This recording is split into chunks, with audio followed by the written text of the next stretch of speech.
Negotiators have reached a draft deal on a climate compensation fund at the UN's COP27 summit in Egypt. After days of gridlock, the new draft proposal would see countries agree to set up a fund to compensate the vulnerable nations bearing the brunt of climate change. Calls for such a fund have dominated the last 2 weeks of talks, but the proposal still needs to be voted on by delegates and postpones the key decision of which countries would pay into the new fund until the next year's UN climate summit. I'm joined now by our correspondent Sam Baker in Sharm el-Sheikh. Sam, we're hearing that a deal might have been reached on loss and damage. What more can you tell us? Yes, that appears to be the case. Multiple countries are signaling their support for this deal, and so far I haven't heard any speaking out against it. So this is a fund that would be established to pay for loss and damage, and that is money that will go towards countries that need it after climate disasters, so climate vulnerable, poorer countries that need that money. Many of them are signaling their support, saying this fund offers hope, but the details will need to be worked out for next year, and the most important one will be where the money is going to come from, so the sources of money for that fund. From the outside looking in, it seemed that delegates were at an impasse, so this is a major development. What remains to be agreed on? The main thing that still needs to be agreed on is mitigation. So that's one of those buzzwords here at COP27, but basically what it means is reducing emissions. So the language in the draft text right now is almost identical to what we had last year in Glasgow, and that doesn't reduce emissions to keep warming to 1.5 degrees or less than that. And, you know, the warming of 2 degrees would be quite different than 1.5 degrees. We would lose coral reefs. 60 million more people would have to deal with droughts that would lead to hunger and searching for water. 12 million more people would deal with coastal flooding. So as it stands right now, they're just holding those emissions reductions to work towards 2 degrees that was agreed in the Paris Agreement. So, big picture perspective here, what's essentially at stake? Big picture is you know, how much warmer it's going to be at the end of the century. So we're looking at a half a degree's difference. And like I said, that's going to affect people on coastlines, dealing with drought, dealing with worse heat waves. So this is the element that still has to be decided on. That's DW's Sam Baker in Sharm el-Sheikh. Many thanks, Sam. And our colleagues in Sharm el-Sheikh caught up with climate activist Amiteshwar Singh. They asked him about his perspective on COP27. I'm disappointed. I'm saddened. I'm hurt, and I'm not just hurt for myself. I'm hurt for the people that are being affected right now. I'm hurt for the people that I've talked to, that have cried to me, that have pleaded for help, although they know that I cannot provide them that.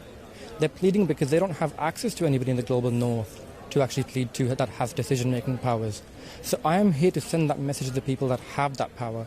I am here to remind them that people are hurt, people have been affected, and their decisions right now and throughout this whole 2 weeks is what is affecting us.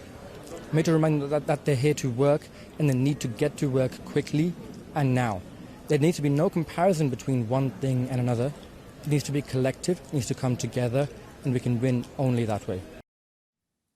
The effects of climate change are all too apparent in Somalia, where a humanitarian catastrophe is unfolding. The worst drought in 40 years has left millions on the brink of starvation. The United Nations says 500,000 children under 5 could die. The government has not officially declared a famine, which would unlock more financial aid. Our correspondent Mario Muller traveled to Baidoa at the center of the hunger crisis. This next report contains images some viewers might find upsetting.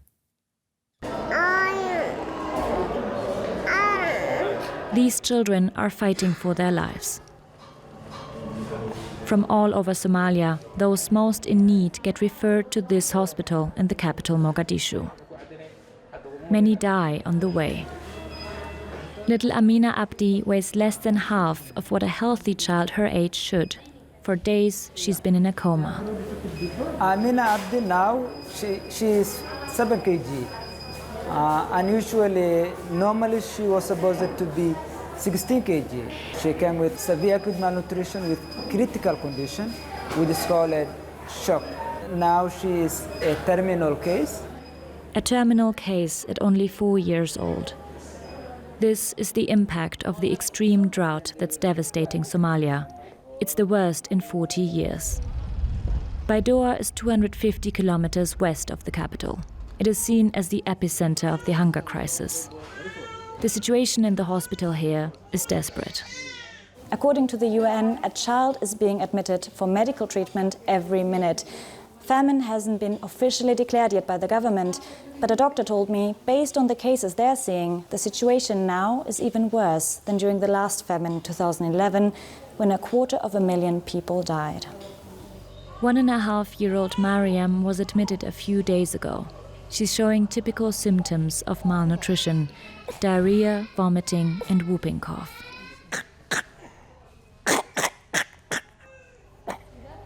For her mother and aunt, the weight is unbearable. I feel so sad for my sister. I pray to Allah that she will recover, and also that He will alleviate the drought. Like most Somalis, both were livestock farmers until the drought took everything from them.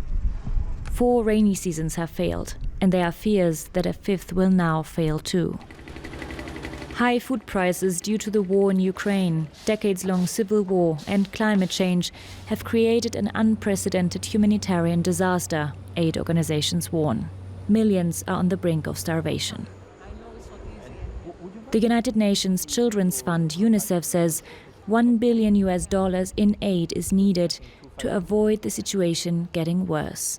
We have 500,000 children that are severely acutely malnourished, which basically means that if they don't receive assistance timely, they are just simply going to die. 800,000 people have sought refuge in and around Baidoa. They've doubled the city's population. Mayor Abdullahi Watin says he needs long-term solutions to deal with the crisis. Somalia is one of the affected areas by the climate change. But what will happen after the drought ends? Do we wait until another famine comes, or we still come up with initiatives that we need to mitigate future shocks?